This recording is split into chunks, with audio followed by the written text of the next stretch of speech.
आज हम प्रस्तुत कर रहे हैं कुछ ऐसे कवियों को जो हिंदुस्तान के अलग अलग शहरों से आपके पास आए हैं, शायर और कवि।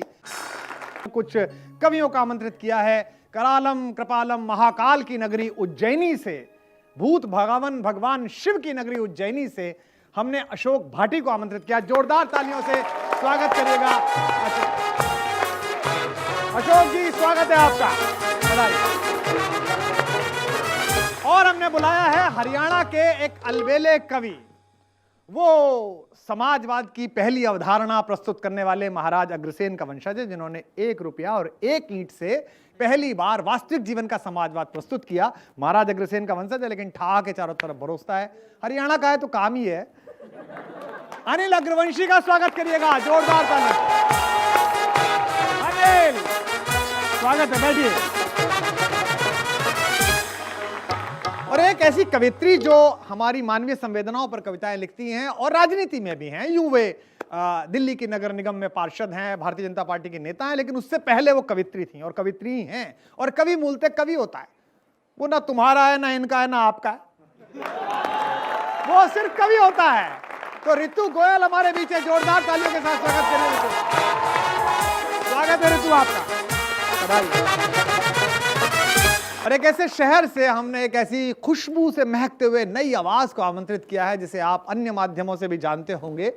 बड़े ही प्यारे शेर कहता है, और पिछले 3-4 सालों में उसने पूरे हिंदुस्तान और हिंदुस्तान के बाहरी मुल्कों में जहां जहां उर्दू हिंदी की शायरी है, उस स्पेस को, उस खला को अपनी मौजूदगी से भरा है।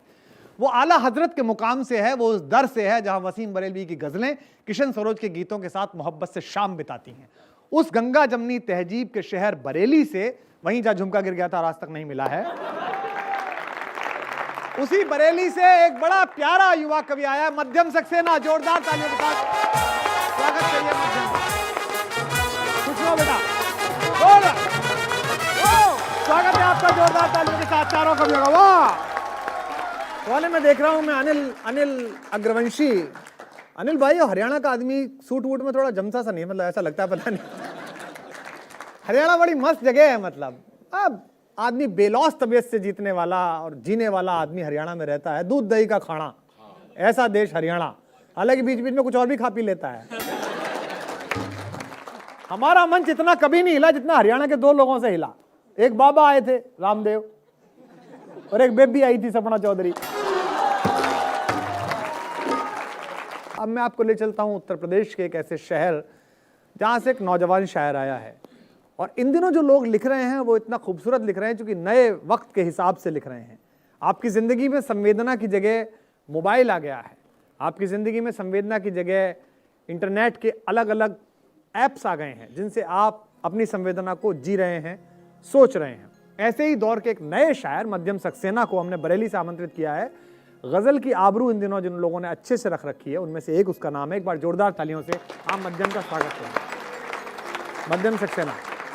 4 पंक्तियां मेरी आराधना की पंक्तियां हैं। स्वागत है बेटा। ये इसके पीछे एक बहुत छोटी सी भूमिका है। भगवान श्री कृष्ण जब मथुरा छोड़कर गोकुल जा रहे थे, गोकुल छोड़कर मथुरा जा रहे थे, तो सब बड़े परेशान हो गए कि हम कैसे जिएंगे इस शख्स के बिना जिससे हम इतना अद्भुत प्रेम करते हैं। तो वहाँ पर एक बड़े ज्ञानी पुरुष थे, उधो, जिनको अपने ज्ञान पर बड़ा अहंकार था। तो वो आते हैं कृष्ण के पास और वो कहते हैं कि कृष्ण तुम जाओ जाओ, मैं इनको समझा लूंगा। तो भगवान श्री कृष्ण सिर्फ मुस्कुराते हैं, और उस मुस्कुराहट से मैंने कोशिश की कि 4 पंक्तियां वो अपनी मुस्कुराहट से क्या कहना चाहते होंगे उधो से।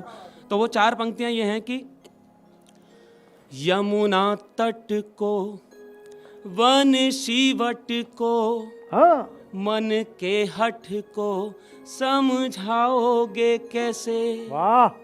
मन के हठ को समझाओगे कैसे। राधा के नैनों के नीर को मीरा की पीर को धीर धराओगे कैसे। कितना सुंदर है। वाह वाह वाह। कई लोगों ने मुझसे प्रश्न भी किया कि राधा और मीरा 2 अलग अलग युग की बात हैं, लेकिन मैं प्रेम और ज्ञान के बीच में संवाद स्थापित करने की कोशिश कर रहा हूँ, 2 व्यक्तियों के बीच में संवाद। क्या बात है, बहुत अच्छी भूमिका। वाह। यमुना तट को वन शिवट को मन के हठ को समझाओगे कैसे। बहुत अच्छा है। मन के हठ को समझाओगे कैसे। राधा के नैनों के नीर को मीरा की हाँ। पीर को धीर धराओगे कैसे। कान्हा के नाम का प्रेम पीयूष हाँ। पिया है जिया है यहाँ सबने। हाँ। उधो ये तो बता दो के प्रेम के रंग पे ज्ञान का रंग चढ़ाओगे कैसे। उधो ये बलबा के बिहारी लाल की। वाह। तो ये थे मध्यम सक्सेना। और मध्यम, तुमने मुझे उद्धव याद दिला दिया। उद्धव बड़े ज्ञानी थे, वो भी मुझे लगता है दिल्ली के आसपास की किसी बड़ी यूनिवर्सिटी के पढ़े हुए थे। यूनिवर्सिटी का नाम नहीं लूंगा वरना आप समझ जाएंगे। लेकिन उद्धव जब आए और उन्होंने ज्ञान की बातें की, तो क्या उनसे अद्भुत संवाद किया। जगन्नाथ प्रसाद रत्नाकर ने जो उद्धव शतक लिखा है, आप जरूर पढ़िए, वो रस से डूबा हुआ है। मुझे उसका एक बंद याद आ गया। क्या कहती हैं गोपिकाएं उद्धव से, मैं चंद आपको सुना देता हूं कि आए हो सिखावन को जोग मथुरा से तोपे। जोग सिखाने आए हो कि आए हो सिखावन को जोग मथुरा से तोपे। ऊधो जे वियोग के वचन बतरावो ना। योग सिखाने आए हो, वियोग की बात कर रहे हो कि आए हो सिखावन को योग मथुरा से तोपे। ऊधो जे वियोग के वचन बतरावो ना। कह रत्ना कर दया कर दरस दीनी। बड़ी कृपा तुम आए। कह रत्ना कर दया कर दरस दीनी। दुख दरिबे को तोपे अधिक बढ़ावो ना। एक मन मोहन तो बस के उजारो माह। हृदय के दर्पण में एक काना था, वही समस्या किए हुए। अगर आपके कठोर शब्दों से दर्पण टूट गया तो कितने काना हो जाएंगे। दर्पण टूटने पर उतनी छवियां हो जाती हैं, कष्ट कितने गुना बढ़ जाएगा, ये कह रही है गोपिकाएं। एक मन मोहन तो बस के उजारो माह। ही में अनेक मन मोहन बसाओ ना। और चूक चूक वही मन मुकुर हमारो हाय। चूकी हूं कठोर बैन पाहन चलाओ ना। और जब उद्धव आए हैं पत्र लेकर कि ये कान्हा का पत्र है, तो आप देखिए उत्सुकता कितनी है। कृष्ण होने का अर्थ ही यह है कि हर एक को यह लगे कि मुझे अपनी ओर खींच रहा है। कृष्ण होने का अर्थ ही यह है कि द्वापर हो चाहे कलयुग हो, चाहे मां मीरा हो चाहे मां राधा हो, सबको यह लगे कि मेरे ही लिए बना है। तो भेजे मन भावन के, कृष्ण के उनके दूत हैं कि भेजे मन भावन के ऊधव के आवन की। सुधि ब्रज गावन में जावन जबे लगी। कविता का चमत्कार देखिए आप कि भेजे मन भावन के ऊधव के आवन की। सुधि ब्रज गावन में जावन जगह लगी। कह रत्नाकर गोवालिन की झोर झोर। दौर दौर नंद पौर आवन तबे लगी। अब खाट पर उद्धव बैठ गए हैं, चारों तरफ से लड़कियां इकट्ठी हो गई। गोपिकाएं की चिट्ठी आई है। कह रत्नाकर गोवालिन की झोर झोर। दौर दौर नंद पौर आवन लगे लगी। कैसे देखें, उझकी पद कंजनी के पंजनी पे, पैरों पे उझक रही हैं। उझकी पद कंजनी के पंजनी पे। पेखी पेखी छाती, पेखी पेखी पाती छाती छोहनी छबे लगी। चिट्ठी देख के सबको लग रहा है कि क्या होगा इसमें। उझकी पद कंजनी के पंजनी पे। देखी देखी पाती छाती छोहनी छबे लगी। हमको लिखो है कहा, हमको लिखो है कहा, हमको लिखो है कहा, कहन सबे लगी। बोल बाके बिहारी लाल की। तो कृष्ण के इस आराधन पर्व के बाद और मध्यम सक्सेना की इस मनहर शायरी के बाद अनिल अग्रवंशी का स्वागत कीजिए जोरदार तालियों के साथ। वाह अनिल, स्वागत है। कुमार भैया ने बताया कि एक रामदेव जी आए थे, एक सपना चौधरी जी आई थी, पर असली बात ये वो मुख्यमंत्री केजरीवाल साहब को भूल गए जो हरियाणा से ही थे। तुम्हें हंसाने के लिए बुलाया कि रुलाने के लिए बुलाया? केजरीवाल साहब से मेरा पुराना रिश्ता है साहब। हम दोनों अभी दूध पी रहे थे, दोनों बैठे हुए। मैंने कहा सर आपके दूध में मक्खी पड़ी है। अब वो हरियाणा के थे, बोले पड़ी रहने दी, कितना पी लेगी। अच्छा, उस दूध में से उन्होंने मक्खी नहीं निकाली, दूध में से मक्खी नहीं निकाली, कुछ लोग मक्खी की तरह निकाल के फेंक दिए।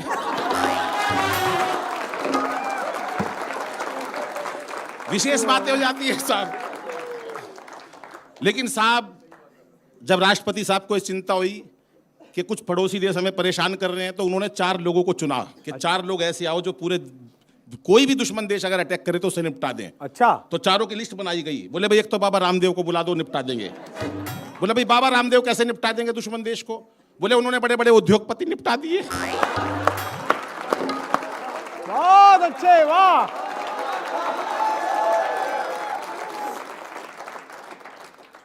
बोला एक कुमार साहब के मित्र को बुला लो, केजरीवाल जी को। एक जना बोला भाई केजरीवाल साहब पाकिस्तान को या किसी दुश्मन देश को नहीं निपटा सकते। एक समझदार आदमी बैठा था, बोला निपटाएगा नहीं, कम से कम दुखी तो कर देगा। बहुत अच्छे। उन्हें बुला लिया साहब। तीसरे बोले तीसरे किसको बुलाओ? बोले तीसरे राहुल जी को बुला दो, निपटा देंगे दुश्मन देश को। बोले भी राहुल जी में इतनी शक्ति नहीं, उन्हें निपटा सकते। बोले जिसने 150 साल पुरानी कांग्रेस निपटा दी, वो 1 मिनट में निपटा देंगे। और चौथा आदमी आपको लगे कि आपको आपकी तालियां चाहिए, चौथा आदमी उनको चाहिए था, तो चौथा आदमी भाई साहब फिर मेरे को बुलाया। अब 4 लोगों ने पाकिस्तान को या किसी भी देश को, दुश्मन देश को कैसे निपटाया साहब सुनिएगा। कि रामदेव बोले यदि अपनी पे आ गया तो,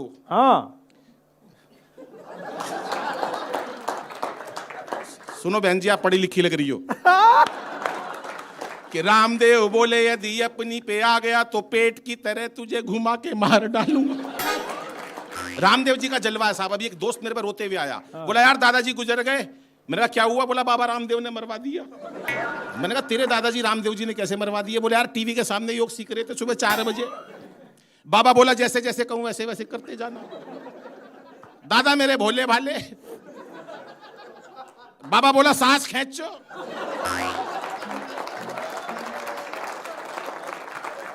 दादाजी ने खींच ली। बाबा बोला और खींचो। दादाजी ने यहां तक खींच ली। इतनी देर में कुमार भैया लाइट चली गई।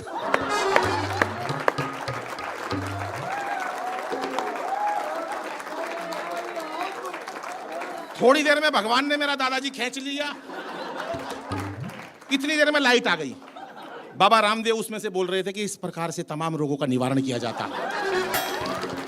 ये अच्छा है, ये बहुत अच्छा है। कि रामदेव बोले यदि अपनी पे आ गया तो पेट की तरह तुझे घुमा के मार डालूंगा। और केजरीवाल साहब और केजू बोले अपने ही मफलर से तेरा मैं घोंट दूंगा गला और दबा के मार डालूंगा। कि मैंने कहा भूल के भी मुझसे उलझियो ना, मैंने कहा भूल के भी मुझसे उलझियो ना, मैंने कहा भूल के भी मुझसे उलझियो ना, लंबी लंबी कविता सुना के कि मैंने कहा भूल के भी मुझसे उलझियो ना, लंबी लंबी कविता सुना के मार डालूंगा। और राहुल बोले 35 देशों की कसम मुझे, और राहुल बोले 35 देशों की कसम मुझे, बाई आंख अपनी चला के मार डालूंगा, बाई आंख अपनी चला के मार डालूंगा, बाई आंख अपनी चला के मार डालूंगा। क्या बात। 5 राज्यों में चुनाव हुए। मोदी जी ने साफ कह दी भैया राहुल जी के पास मेरी कोई रैली मत रखना। बोले जी आपको राहुल जी से इतना डर लगने लगा? बोले नहीं, मैं बताता हूँ, कारण बताता हूँ कि क्यों डरने लगा मैं राहुल जी से। कि वो प्यार की गहराई में फिर से ना उतर ले। संसद का वो प्रकरण याद कीजिए साहब।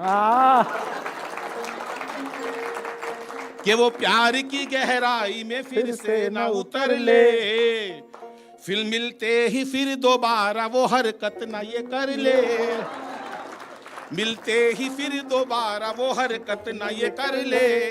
संसद में भी आने से वो कतराने लगे हैं, संसद में भी आने से वो कतराने लगे हैं। मोदी को डर है फिर कहीं बाहों में ना भर ले, मोदी को डर है फिर कहीं बाहों में ना भर ले, मोदी को डर है फिर कहीं बाहों में ना भर ले। मीडिया ने भी सवाल किया, अच्छा, बोले भाई किस किस को प्रधानमंत्री बनने की इच्छा है। हाँ। 3-4 लोग आ गए, अपनी अपनी बात बताई। सुनिएगा साहब सही है। कि अखिलेश बोले इस दफा साइकिल को ले आओ, हाँ, अखिलेश बोले इस दफे साइकिल को चलाओ, मायावती ये बोली अब के हाथी को लाओ, मायावती ये बोली अब के हाथी को लाओ, राहुल जी मीटू मीटू कह के दौड़ के आए।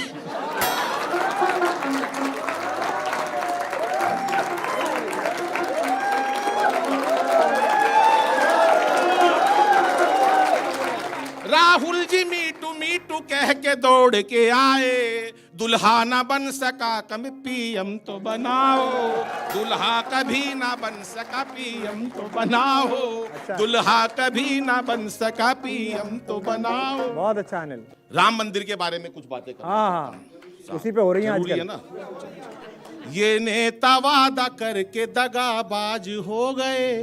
वाह साहब पहली पंक्ति अच्छी लगी है तो तालियां चाहता हूं आपकी। वाह, कि ये नेता वादा करके दगाबाज हो गए, सत्ता के लोभी कैसे बेलिहाज हो गए, सत्ता के लोभी कैसे बेलिहाज हो गए, दुनिया के न्यायाधीश को ना न्याय मिल सका, दुनिया के न्यायाधीश को ना न्याय मिल सका, मंदिर बनाने के लिए मोहताज हो गए, मंदिर बनाने के लिए मोहताज हो गए, मंदिर बनाने के लिए मोहताज। अभी बताइए साहब, हाँ, मोदी जी ने घोषणा करी थी अच्छे दिन आएंगे, सारा देश इस चक्कर में था कि अच्छे दिन आएंगे, कुछ नेता भी इसमें थे कि अच्छे दिन आएंगे। 4 पंक्तियां स्वागत है। कि इस बार मोदी जी की आई सरकार देखो, हाँ, सबको उम्मीद थी कि अच्छे दिन आएंगे, और केजरी जी सोच रहे मेरे धरनों के लिए कहीं आलीशान एक चबूतरा बनाएंगे। आडवाणी सोच रहे पीएम तो बने नहीं, आडवाणी सोच रहे, आडवाणी सोच रहे, सोच ही रहे। आडवाणी सोच रहे, आडवाणी सोच ये अच्छा है, सोच ही रहे। आडवाणी सोच रहे हैं पीएम तो बना नहीं, लगता है सीधे राष्ट्रपति ही बनाएंगे। कि आडवाणी सोच रहे हैं पीएम तो बने नहीं, लगता है सीधे राष्ट्रपति ही बनाएंगे, और राहुल जी बोले नहीं कांग्रेस पे भरोसा, लगता है शादी मेरी मोदी जी कराएंगे, लगता है शादी मेरी मोदी जी कराएंगे, लगता है शादी मेरी मोदी जी कराएंगे, लगता है। हरियाणा की बात करी भाई साहब ने, हरियाणा का बच्चा भी बहुत हाजिर जवाब रहता है। वो एक बच्चे का रिजल्ट आया, पिताजी ने पूछा अभी बेटा तेरा रिजल्ट का क्या हुआ, बोले होना क्या था, वो कुमार विश्वास का लड़का फेल हो गया। अरे बोले कुमार विश्वास का लड़का, बोले तेरा क्या हुआ, बोले जी केजरीवाल जी का बेटा फेल हो गया। बोला केजरीवाल जी का हो गया, कुमार विश्वास जी का हो, तेरा पूछ रहा हूं भाई मैं, तेरा क्या हुआ, बोला पिताजी फिर तू कौन सा नरेंद्र मोदी है। तेरा भी नहीं मट लिया हाथ किया। हरियाणा की मस्ती अलग होती है साहब। वो एक बाबा जी किसी के घर पे चले गए, हाँ, उन्होंने कहा बाबा जी नया नया बच्चा पैदा हुआ, इसका जरा बताना भविष्य क्या है। उन्होंने बच्चा देखा, बोला ओहो इसके तो माथे का तेज बता रहा, हाथ की रेखाएं बता रही हैं, इतनी बहादुर है, बड़ी होकर झांसी की रानी बनेगी। अरे बोला बाबा ये तो छोरा है। बोला छोरा है तो महाराणा प्रताप बन जाएगा। वहीं से साहब मैंने एक हास्य व्यंग्य कविता, आजकल के बाबा, पहले के जो ऋषि मुनि थे बाबाओं से जिनसे संस्कृति चलती है उनके चरणों में प्रणाम करता हूं, लेकिन आजकल के कुछ बाबाओं ने कुरीतियों से इस देश को कहीं ना कहीं नीचे पहुंचाया है। मैं बाबाओं के लिए एक व्यंग्य पढ़ता हूं साहब, जो भ्रष्ट बाबा है, जो करप्ट बाबा हैं। कि एक मित्र ने पूछा यार क्या करूं आजकल काम में बहुत मंदा है। एक मित्र ने पूछा यार क्या करूं आजकल काम में बहुत मंदा है। मैं बोला बाबा बन जा, कम लागत में सबसे अच्छा धंधा है। मैं बोला बाबा बन जा, कम लागत में सबसे अच्छा धंधा है। वो बोला यार लेकिन मैं तो शादीशुदा हूं, ये बड़ी कठिनाई है। मैं बोला तू एक से घबरा गया, एक आधे बाबा की तो कई कई लुगाई है। मैं बोला तू एक से घबरा गया, एक आधे बाबा की तो कई कई लुगाई है। एक लंबा सा तिलक लगाकर दाढ़ी बढ़ा ले, फिर चाहे किसी को भी मूर्ख बना ले। एक लंबा सा तिलक लगाकर दाढ़ी बढ़ा ले, फिर चाहे किसी को भी मूर्ख बना ले। और मेरी माँ ने तो एक काम कर, तू कोई सा एक भगवान पकड़ ले, कोई सा एक भगवान पकड़ ले, उसकी सारी कथाएं मुंह जवानी रट ले, उसकी सारी कथाएं मुंह जवानी रट ले, 2-3 संस्कृत के श्लोक और 4-5 आरती याद कर लियो। ढोलक मजीरे वाले की जरूरत पड़े तो यार मेरे को धर लियो। ढोलक मजीरे वाले की जरूरत पड़े तो मेरे को धर लियो। वैसे भी तो पब्लिक को केवल आंख मूंद कर गर्दन हिलानी है, वैसे भी पब्लिक को तो आंख मूंद कर केवल गर्दन हिलानी है। उन्हें नहीं पता कौन मूर्छित पड़ा और बूटी किसको लानी है। उन्हें नहीं पता कौन मूर्छित पड़ा है और बूटी किसको ये बहुत लानी अच्छा है। उन्हें नहीं पता। बहुत बढ़िया। कौन मूर्छित पड़ा और किसे बूटी सुंगानी है। मुझे तो याद है एक मंच पर एक महिला ने बाबा से ऐसी प्रीत जोड़ी, 15 मिनट बाबा की पिंडी नहीं छोड़ी। चेला बोला बाबा इस पे कोई कृपा बरसा। बाबा बोला यार पहले पैर तो छुड़वा, और अब सुनना साहब और आपका प्यार चाहूंगा। बाबा बोला कृपा बरसा। बाबा बोला कृपा तो आजकल चुटकियों में बरस जाती है। बाबा बोले कृपा तो आजकल चुटकियों में बरस जाती है, मात्र गोलगप्पे और डोसा खाने से तकदीर बदल जाती है। मात्र डोसा और खाने से बहुत अच्छा है। तेरी ये दुकानदारी चल जाए, तेरी ये दुकानदारी चल जाए तो फिर राजनीति में भाग्य आजमाना है। तेरी ये दुकानदारी चल जाए तो फिर राजनीति में भाग्य आजमाना है। अबे यार पब्लिक को बेवकूफी तो बनाना है, पब्लिक को बेवकूफी तो बनाना है। अगर नेता के साथ साथ बाबा हो गया, अगर नेता के साथ बाबा हो गया, समझ ले सोने पे सुहागा हो गया। अगर नेता के साथ साथ बाबा हो गया, समझ ले सोने पे सुहागा हो गया। क्योंकि आजकल भगवान की कथाएं महलों में रचती हैं। अरे झुग्गियों में कहीं भगवत कथाएं बचती हैं। अरे झुग्गियों में कहीं भगवत कथाएं बचती हैं, झुग्गियों में कहीं भगवत कथाएं बचती हैं। ये कथाकार लोग भगवान को रईसों के यहीं खाना खिलाते हैं। भिल्ली के बेर और सुदामा के तंदुल भगवान गरीबों के यहाँ कब खाते हैं। भिल्ली के बेर और सुदामा के तंदुल भगवान अब गरीबों को यहाँ कब खाते हैं। और इन आडंबरी बाबाओं को तो 56 प्रकार के भोग लगाए जाते हैं। दूसरी तरफ मेरे देश के करोड़ों बच्चे भूख से बिलबिलाते हैं। हाय हाय बहुत अच्छे। अरे ऐसा कौन सा भगवान होगा, ऐसा कौन सा महाराज होगा जो अपने बच्चों को दुखी देखकर खुद स्वयं 56 प्रकार के भोग खा लेगा। वो तो तभी खुश होगा, वो तो तभी प्रसन्न होगा जब एक भाई दूसरे भाई को प्रेम से गले लगा लेगा, जब एक भाई दूसरे भाई को प्रेम से गले लगाएगा। लेकिन आज दोस्तों हर किसी को पैसा और मान सम्मान चाहिए। आज हर भक्त को पैसा और मान सम्मान चाहिए। सच बताना मेरे दोस्त, ऐसे कितने भक्त हैं जिनको भगवान चाहिए, ऐसे कितने भक्त हैं। धन्यवाद, नमस्कार। बहुत अच्छे, बहुत अच्छे, बहुत अच्छे, बहुत। एक बार जोरदार तालियां अनिल अग्रवंशी के लिए। बहुत अच्छे अनिल। तो ये थे हरियाणा के अनिल अग्रवंशी, जिन्होंने आस्था का व्यापार करने वाले लोगों पर टिप्पणियां की और हरियाणा का तेवर भी आपको दिखाया। मैं चलता हूं आस्था के दूसरे बड़े शक्तिपीठ की तरफ, उज्जैनी, जो ऊर्ध्वगामिनी विजय यात्रा का प्रतीक है। मनुष्य जब ऊपर उठता है तो वो उसका आत्मा स्वरूप उज्जैनी हो जाता है। उस उज्जैनी से शंकर के कंठ में सारा विष है। सत्यम शिवम सुंदरम की अवधारणा वाले शंकर इस जगति के मंगल के लिए विष धारण करते हैं। इसलिए देवता नहीं कहलाते, देवाधिदेव महादेव कहलाते। जो जगती के लिए कल्याण के लिए विष पीता है वो महादेव हो ही जाता है। उस महादेव की नगरी से, भूत भगावन भगवान की नगरी से, उज्जैनी से अशोक भाटी यहां पर आए हैं। मूलतः जीवन बीमा निगम में काम करते हैं और अपनी कंपनी के खिलाफ काम करते हैं। भाई कंपनी बीमा करती है आदमी का, लेकिन ये कंपनी का सपोर्ट इस तरह से करते हैं कि आदमी को हंसाकर उसकी आयु बढ़ा देते हैं ताकि कंपनी को नुकसान ना पैदा हो। एक बार जोरदार तालियों के साथ अशोक भाटी का स्वागत करिए। आइए, जोरदार तालियां अशोक भाटी के लिए। स्वागत है भाटी जी आपका। हंसने हंसाने की बात करूंगा, हाँ। रुलाने के लिए तो इस देश के नेता ही क्या कम है। कुमार विश्वास जी के बारे में आप सब जानते हैं, बहुत हाजिर जवाब है। और इनकी हाजिर जवाबी का मैं एक नमूना बताता हूं, अच्छा लगे तो इनका अभिनंदन तालियों से करना। हाँ। इनके घर जाना हुआ, पति पत्नी के संवाद सुने तो आनंद जो आया वो आपको सुनाता हूं। तालियां ढंग से बजना चाहिए जब अच्छा लगे तो। हाँ। आदरणीय भाभी जी ने कहा, इनकी श्रीमती ने कहा, प्राणनाथ, घर पे इसी नाम से बुलाती हैं, प्राणनाथ, पिछले जन्मदिन पर आपने मुझे लोहे के पलंग का दिया था उपहार, इस जन्मदिन पर क्या है देने का विचार। तो कुमार विश्वास जी बोले, मैं इस जन्मदिन पर उपहार देने के सारे रिकॉर्ड तोड़ने वाला हूं। पिछली बार लोहे का पलंग दिया था, इस बार उसमें करंट छोड़ने वाला हूं।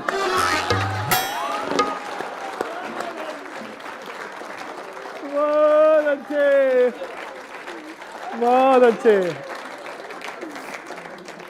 कुमार साहब, हाँ जी, यहाँ पर कुछ देश की बहुत सुंदर सुंदर लड़कियां बैठी हुई हैं। हाँ देखिए हमारी ऑडियंस देखिए कहाँ से आती है, मणिपुर से, लखनऊ से, अलग अलग जगहों से लोग आते हैं। आपका भी स्वागत है, पूरे देश से लोग आते हैं हमारे यहाँ, झारखंड से, बिहार से, दक्षिण से।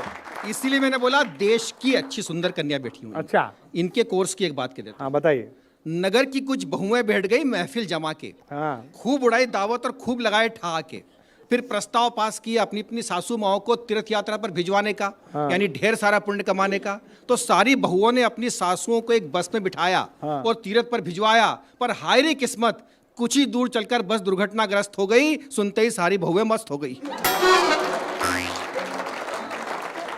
सुनते ही सारी बहुएं मस्त हो गई, क्योंकि सड़क किनारे थी घेरी खाई, सारी सांसें भगवान को प्यारी हो गई, एक भी बचने नहीं पाई। बहुएं इकट्ठा होकर रोने लगी, अपने नकली आंसुओं से अपना दामन भिगोने लगी। एक बहू तो बहुत ही तेज तेज रो रही थी, उसे देखकर एक श्रीमान को हैरानी हो रही थी। श्रीमान जी ने पूछा इतनी तेज रोने का कारण, तो छाती माथे कूटती महिला ने किया प्रश्न का निवारण कि मेरे हिसाब से तो रिश्तों की डोर टूट गई थी, किस्मत मुझसे रूठ गई थी। क्या बताऊं भाई साहब, मेरी तो सास की बसी छूट गई थी।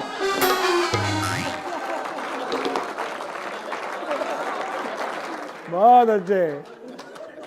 और कुमार साहब, जी, कविता तो 2-3 में लाया था, पर चूंकि बड़े युवा चेहरे दिख रहे हैं तो मैं इनकी उम्र में जब मैं था अच्छा बाकायदा वो मैं सुना देता हूं एक कविता। सुनाइए। हालांकि हमारे यहाँ ओ भूमिका ही जम गई आपकी तो। मध्य प्रदेश के अभी चुनाव संपन्न हुए हैं, हाँ, उस पर बड़ा एक अच्छा व्यंग लिखा था मैंने निर्दलीय प्रत्याशी पर। मैं आपको सुनाता हूँ वो जो आपकी उम्र की कविता है। सुनाइए। जब मैं आपकी उम्र में था तो क्या हुआ। लोग कहते हैं जोर का झटका धीरे से लगे, पर मुझे जोर का झटका जोर से ही लगा। मुझे प्यार मोहब्बत में बड़े बड़े झटके लगे। हाँ। मैं आपको झटके सुनाता हूँ 4, जैसे विद्युत मंडल में होते हैं ना, 220 वोल्ट का, 440 वोल्ट का, 880 वोल्ट का और सबसे बड़ा 11,000 वोल्ट का। हाँ। पहला झटका, झटकेदार तालियां मिली आपकी। कुछ पढ़िए। कुछ हिस्से सुनाता हूँ कहानी के दोस्तों, हाँ। थे दिन भी बड़े खूब जवानी ठीक के है दोस्तों। दोस्तों। होती थी सुबह रोज मेरी 10 बजे के बाद, सोता था रोज रात को मैं 2 बजे के बाद। सोचता था मैं कोई कमसिन मुझे मिले, पाकर के कोई रूप सी मन में सुमन खिले। थी आस पक्की सजता रहा मैं नहीं रुका, बता बता के अक्स मेरा आई ना थका। तो 18वां बसंत दर्द भारी दे गया, मैं चक्कर में जिसके था उसे पटवारी ले गया। बहुत अच्छे। चक्कर में जिसके था उसे पटवारी ले गया। मैं चक्कर में जिसके था उसे पटवारी ले गया। आंखों से बहे धारे थे पानी के दोस्तों, थे दिन भी बड़े खूब जवानी के दोस्तों। 220 वोल्ट का। हाँ। अब झटका है 440 वोल्ट का। हाँ। तो आपकी तालियां भी उतनी बड़े, हाँ। है ना। स्वागत है। 19वां लगा प्रयत्न फिर शुरू किए, प्रयत्न 19वां लगा प्रयत्न फिर शुरू किए। कुछ मांगी मैंने मन्नतें कुछ लव गुरु किए, अगर मिल गई कोई प्रसाद में चढ़ाऊंगा, गिरिराज जी की परिक्रमा करने भी जाऊंगा। इस आस में फड़कता रोज मेरा कांदा था, ओझा से लेके मैंने एक ताबीज बांधा था। लगा 20वां बसंत हुआ जिससे प्यार जी, किडनैप करके ले गए उसे थानेदार जी। भाई वाह। किडनैप करके ले गए उसे थानेदार जी। अब वो थानेदार, जलवे बहुत थे थानेदार नी के दोस्तों, थे दिन भी बड़े खूब जवानी के दोस्तों। अब झटका 880 वोल्ट का। अच्छा। बड़ा प्यार मिले, बड़ा तालियों का उपहार मिले। हाँ, स्वागत है। 21वें से खुद को मैंने फिर किया तैयार। हाँ।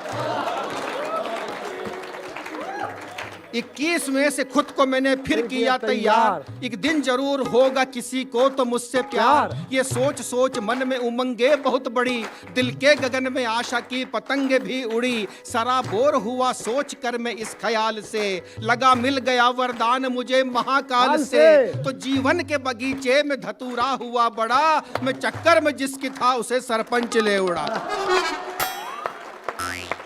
प्रमोशन हो रहा है आपका धीमे धीमे। मैं चक्कर में जिसके था उसे सरपंच ले उड़ा। अब वो सरपंच जी के घर की रानी है दोस्तों, थे दिन भी बड़े खूब जवानी के दोस्तों। और दोस्तों सबसे बड़ा झटका 11,000 वाट का कविता का टर्निंग पॉइंट, ऐसी ताले देना कि बहुत दिनों तक मुझे भी याद रहे और कुमार साहब को भी। क्या बात है, हमारी पूरी सहानुभूति आपके थी साथ। एक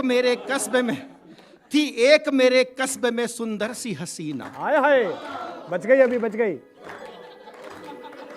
एक बच गई। थी एक मेरे कस्बे में सुंदर सी हसीना, कर रखा था मुश्किल उसने मेरा जीना।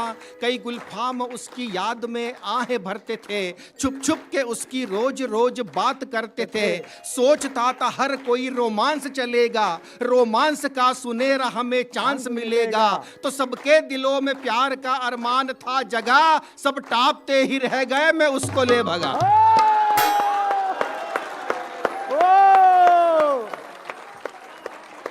भाई बहुत अच्छे, वाह वाह, क्या बात है, क्या चमक है आपकी चांद पर बिजली की, वाह। सब टापते ही रह गए मैं उसको ले भगा। और दोस्तों एक पंक्ति और अभी तक की जितनी कविता पढ़ी सब बराबर। हाँ। आपकी तालियां, मेरा विश्वास है कि उतनी ही मिलेगी। हाँ, सब टापते ही रह गए मैं उसको ले भगा, अब तीनों घरों में मेरी निशानी है दोस्तों।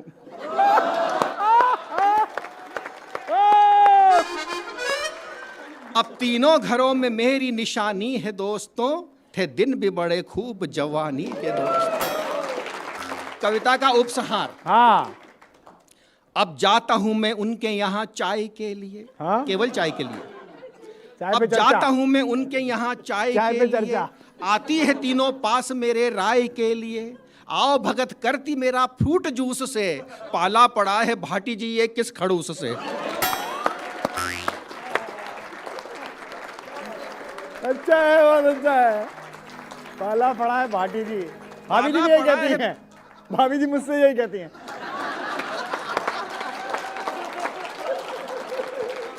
ये मेरी भाभी जी कहती है। जी, पाला पड़ा है भाटी जी ये किस खड़ूस से, तो सामान सजावट के सारे कूड़े हो गए और कमबख्त समय पूर्व तीनों बूढ़े हो गए। अब तीनों घरों में जूते में ही खीर बटती है, तीनों के तीनों आज मेरा नाम रटती है। दादी बनी है दो, एक नानी है दोस्तों, और सब की सब मेरी दीवानी है दोस्तों। पर मेरे दिल में, हाँ, पर मेरे दिल में दादी बनी है दो, दादी बनी है दो, एक नानी है दोस्तों, सब की सब मेरी दीवानी है दोस्तों। पर मेरे दिल में मेरे घर की रानी है दोस्तों। वाह, बहुत अच्छे, बहुत अच्छे। और चूंकि कविता हास्य पे समाप्त होना चाहिए, हाँ। तो एक पंक्ति आपकी भरपूर तालियां मेरा विश्वास है मुझे मिलेगी और मुझे विदा करेगा। क्या बात है। दादी बनी है दो, एक नानी है दोस्तों, सब की सब मेरी दीवानी है दोस्तों। पर मेरे दिल में मेरे घर की रानी है दोस्तों, जो शेर पे सवार भवानी है दोस्तों।